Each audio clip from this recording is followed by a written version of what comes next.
Hey, welcome back, Military Journeyman. This is part 2 of the Marines, the Coast Guard video series. If you want to see the full interview, I'll include it in the description box below. And let's just jump right into this.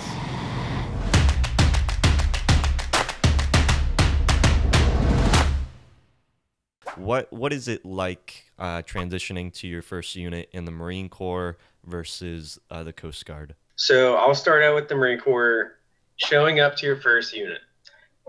So I got a little story.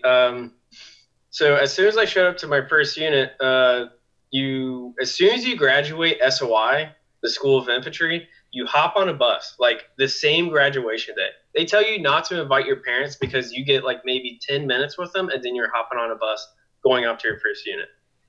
You show up to your first unit in a bus. So granted, I was infantry, so I showed up to these infantry barracks, which are just look like garbage. Like they look like prison. Like it looks like a prison. As soon as I get off the bus, everyone's on the catwalks yelling at you, like hooting and hollering, like prison, like fresh meat in prison. So you have to walk around, grab your bags. There's like some sergeant who instantly comes up, who's an E5, comes up. He's like 300 pounds of pure muscle. I'm exaggerating, but he's just a big dude. I'm like 5'6", so I'm really short. Everyone looks huge to me. So this dude comes up and he's like, hey, here's your rooms. Go ahead and take your stuff up there. So we scuttle as fast as possible to our little barracks rooms, drop off our stuff, and we try to like book it out of the barracks. And then as we're like booking it out of the barracks, like we're getting stopped by everybody. And it's like, that's what I'm saying. Like, it's like boot camp all over again. So they're like, hey, what's your name? And it's like, oh, I'm a Private Roar, because I hit the fleet as an E1. And then they're like, oh, okay, hey, I'm a Lance Corporal so-and-so. And it's like, oh, okay, nice to meet you. And he's like, okay, well, let me tell you how things work around here. And then that's like when you learn that you have to address everybody like, hey, Lance Corporal. Like, even though they're E3s, it's a big deal in the Marine Corps. So an E3 is way up here in the Marine Corps, while every other branch just doesn't really care about their E3s. So it was essentially like walking in on your first day in prison. How long have you been in once you get to your first unit in Marine Corps? How long have you been in service at that point? So there's 3 months boot camp, 2 months the SOI, which is A school. So about 5 months. So like I said, I hit the fleet as an E1. So you don't pick up E2 until 6 months in. So yeah, like I didn't even have rank on my collar. That and compared to the Coast Guard reporting to your first unit, what was that like? So I mean, it was definitely different for me because I was prior service. I showed up to an ANT, which is an Ace Navigation unit over in the Chesapeake Bay, Crisfield, Maryland. Really laid back group of people. Like the BMs are just happy that they're at an ANT. The MKs are just happy that they're at an ANT. The chief is stoked because it's his like last tour before he retires. All the like non-rates there are like pretty well off. They're just happy with their unit. They got a good like welfare, you know what I mean? So I show up and I'm like, hey, what's up, guys? Everyone's really nice, courteous, helping me learn things. It was really nice. You know, that's a pretty that's a pretty drastic difference from Marine Corps, where you're already 5 months in and you're reporting to your first unit feeling very intimidated, feeling almost like it's boot camp again, versus Coast Guard, where you're coming in, you're an E2 or E3 at that point, and everybody's real friendly and courteous and just kind of happy. Why is it such a big difference? Well, I would definitely say it's probably something to do with the job as well. So I was going into infantry where like small mistakes could like risk lives and stuff. And like, so the unit that I was coming to, everybody just got back from Afghanistan. So they were all uppity and super angsty and angry at the world. So they went 2 years without getting a boot drop. So I was the first boot to touch that soil in 2 years. So there was a lot of people who did not know how to handle themselves, leadership wise, or like, so I would say it was like boot camp, except it was worse because then they could physically touch you. Because at that point, you don't have security cameras. You don't have like a chaplain coming up and saying like, duh, did they hit you? You know what I mean? So like, you don't have those like safety nets anymore. It's like all the safety nets are cut off. Like you're now in the real world where like these rules that were brought up to you in boot camp and SOI, they no longer exist. Like, welcome to the fleet, like, good luck. And then with the Coast Guard, so like the infantry, like everybody, your job is to kill people. Like, your job has nothing to do with customer service. It has nothing to do with being happy or friendly. Like, people rely on you just to kill people and just live your life. At the A's to navigation unit, you just fix buoys, you wave at the sailors. You don't even do you don't even like inspect people. You don't do boardings. You don't do any of that. Like, you hang out with the fishermen. The fishermen would pull up alongside of us and like shoot to talk with us. You know, they would talk to us about buoys in the area. Auxiliarists, all the old retired coast guardsmen, they would all show up and have meetings and it was like just a very nice, relaxed environment. So going back to the work life, because in the Marines, you said that you're dealing. I mean, Marines, you're being trained to learn how to kill in the infantry, and that seems like it's maybe a big responsibility. But with the Coast Guard, one of the big things that I always kind of tell people is like, they expect so much out of you, that they have such high ASVABs, and they require a lot of responsibility on the members, because you're doing things like you're driving the boats, you have if the coxswain goes down, you're expected to be able to operate like this, multi-million-dollar vessel. Do you feel that in the Marines that you have a higher responsibility than maybe, let's say, as an E2 or E3 in the Coast Guard? I will say the Coast Guard does not appreciate their E2s and E3s as much as they should. So Marine Corps is notorious for having their junior Marines conduct a lot of senior Marine billets. So I would definitely say the Marine Corps gives you a lot more responsibility as lower enlisted. You're just not going to be congratulated for it. So you could be an E3 in an E5 billet, but no one's going to slap you on the back for it. That's just your life now.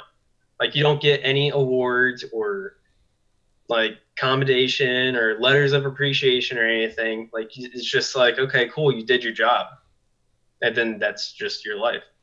Coast Guard, if you were to take on extra responsibilities, like I did the private aids to navigation billet over at the Ant, and they gave me a letter of commendation for it. I was like, okay, I mean, it wasn't really that hard, but I appreciate it. And then they gave me this award that really spiced it up. Like, I was like, geez, I didn't think it was that impressive. Like, I just looked at a couple folders for a day or two, like every day. So you're saying that the work life for like a junior enlisted, like E1 to E3, you're expected a whole lot more, and you're going to be put into positions where there is a lot more expected out of you as compared to a like an E2 or E3 in the Coast Guard? Yeah, so I would say that, so for E1, E3 in the Marine Corps, you're given a structure, but you're not given the answers on when to break that structure. So you're given like the standard operating procedure, but it takes experience to learn when you can deviate from that. So it's like that's essentially how you show promise in the Marine Corps. It's like, okay, so like, I know this is like the commander's intent, and this is our standard operating procedure on how to get from like point A to point B. Point B being the commander's intent, point A being us. Like, so logic would say, let's go straight to the point following all the standard operating procedures. But like they say, like, no plan goes according to plan. So you have to learn how to like deviate, use your leadership skills, corral everybody, like manage all this equipment that you're responsible for. Like, everybody's carrying, like, one item can cost $2,000, and it's literally attached to you by a piece of string called a dummy cord, so you don't lose it or it falls out of your pocket. So you're just herding all these people through these, like, whatever environment that you're in to an objective. So it's like, as an E3, that's crazy. Like, you know what I mean? Like, the Army has like E5s, E6s doing that role. While the Coast Guard, like, you need to be like a BM1 to like be a half decent coxswain or something. You know what I mean? Or a BM2. I've seen some good BM2s, but then whenever you take that and then relate it to the Coast Guard, so yes, you can be the coxswain. Like if the coxswain goes down and you're the boat crew member, you take over the boat and now you're driving it back to the dock or whatever, to a hospital. So that's good, but that's an emergency situation. You don't see these guys doing it as a regular job. Like you don't see too many E3 coxswains. There are some, like the guys who are waiting for like aviation billets who are at stations or ANT. You don't see like the dudes who are there for like a year and a half being coxswains because it's, you know what I mean? As compared to the Marine Corps, you if you're there for a year and a half, what level of responsibility could you be expected to have? Team leader, squad leader. So you could be a squad leader like about 2 years in. You're most likely not. That's all dependent on how well your company is like recycling people, because every year people get out and then more people are coming in. So it's like you're constantly. It's like think about it as like a body. Like your old skin cells die, wear away. Like those are people EASing, like exiting active service. So they're getting out of the Marine Corps while new skin cells are regenerating, and those are the boots from SOI hitting the fleet for the first time. And like if you're 2 years in and you see that bus outside, it's almost like a tradition at that point to go out on a catwalk and start hooting and hollering at them. You know what I mean? Because it's just a fun thing to do. I don't know if you're still allowed to do that. So why, why would you say that the Coast Guard expects so much out of like the requirements and the knowledge for the Coast Guard, but with the Marine Corps, from what it's sounding like, it sounds like you have to have a whole lot more leadership and a whole lot more personal accountability. But for infantry, from what I understand, infantry is kind of the lowest barrier to entry. Like anybody can kind of go in and become infantry in the Marines, but it sounds like the responsibility for that is expected a whole lot more. So there's like a weird spectrum of responsibility. So you could go the entire 4 years and remain GP, the general population. People who don't have leadership positions, you can go your entire 4 years without that. Why I say it's a spectrum is because, yes, there are a lot of dumb people who go infantry, but there's also a lot of smart people who go infantry. And those are the dudes who usually get the leadership positions. Like, you're not going to be dumb and be a squad leader. You know what I mean?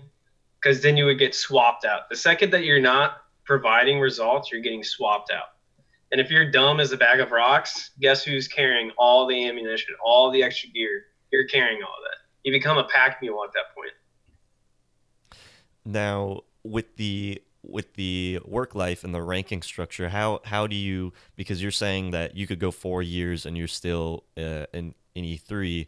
With the Coast Guard, you come in as a non-rate, then you go to ace school, and then you become a petty officer. How does that work with the Marine Corps?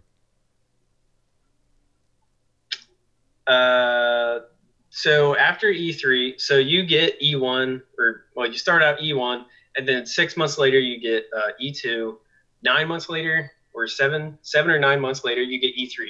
So that's all like just time and service pay grades.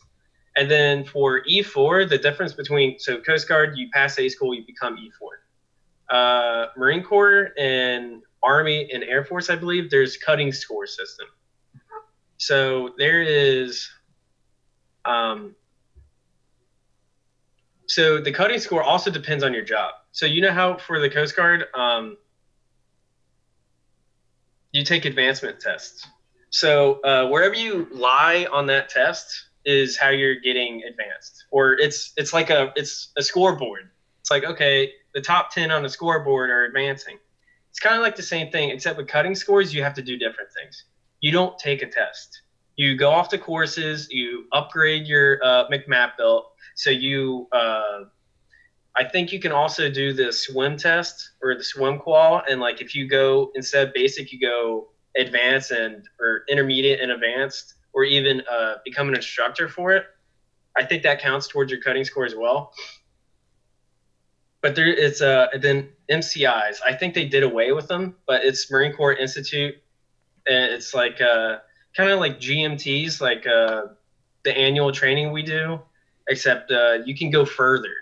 So how am I going to describe this? So the learning management portal for the Coast Guard, you know how like you can do you can learn about the specs of a boat, and then at the end of it, it says, "Hey, congratulations, you passed this test." It's kind of like that, except with weapon systems, which the Coast Guard has too. But it's kind of like more based off of the Marine Corps aspect. It's the same thing. I think they did away with them though, because too many people were just cheating on them, and then they, you know what I mean? I think people were abusing the system, and they got rid of them. If you wouldn't mind giving us like an example of what your day to day in the Marine Corps is like versus what your day to day in the Coast Guard is like, as a new member that just came in. Okay. So for the Marine Corps, like a normal daily schedule would be like waking up at 4:30, maybe 5 to go on an hour or two run or PT. And then you come back at 6, shower, change over, grab breakfast real fast, change into your uniform. At 7 a.m., you're going to have a morning formation where the first sergeant comes out, who is in charge of the company's discipline.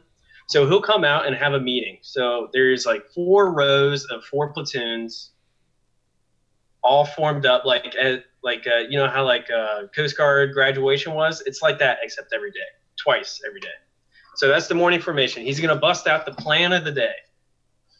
He's going to give you a brief overview of what you're going to do today or maybe this week, and then he's going to say, "Platoon sergeants, take charge and carry out the plan of the day." So he walks away. The platoon sergeant's going to turn around, face the formation. He's like, "At ease" or something. He's going to say "at ease," and then he's going to call you guys around for like a little school circle, and then you guys are going to come up to him, and he's going to explain the details. So he's going to be like, "Okay, today at like 0800, we're going to go ahead and go over frag battle drills. 900, we're going to have a head pocket class in the second deck lounge. At 10, grab lunch or something. You guys are going to be good until 1300. Around 1300, go down to the armory and clean your weapons for like 2 hours.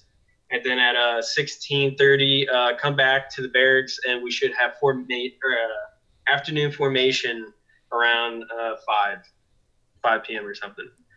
And he's like, "All right, guys, go on with your business." Or like you'll be like, "Squad leaders, do you have anything to pass to me?" And it's like, "Yeah, this guy, and this guy are going to be at dental today, so they're going to miss out on all this." And they're like, "Okay, sweet." And then they're going to walk off back to the battalion office and hang out all day, hoping that we're doing our jobs, because then that's when it falls into the squad leader's responsibility to ensure that everybody's actually doing this stuff. And half the time, the squad leader has to go to the company office anyway to like update the rosters, like all the paperwork admin aspect of it. And then you're usually like texting your team leaders like, "Hey, did you guys do this?" And you're like, "Yeah." And you're like, "Awesome." And then that's when you lean over and you're like, "Hey, platoon sergeant, they already completed training for today." And he's like, "Okay, awesome." And then he routes that back up to the first sergeant. So it's like constantly like shaking the chain of command, you know what I mean? Like everyone's communicating throughout the day. So like in the beginning of your career, you're actually doing that stuff. Towards the end of your career, you're saying you're doing that stuff, but you're just sleeping in your bed. You know what I mean? Like that's when you can start like stressing it, because like at that point, like I think 3 years in, I have done frag battle drills like over 200 times. Like I don't think 201 times is going to change how I do it. You know what I mean? It gets down to the point where it is Groundhog Day.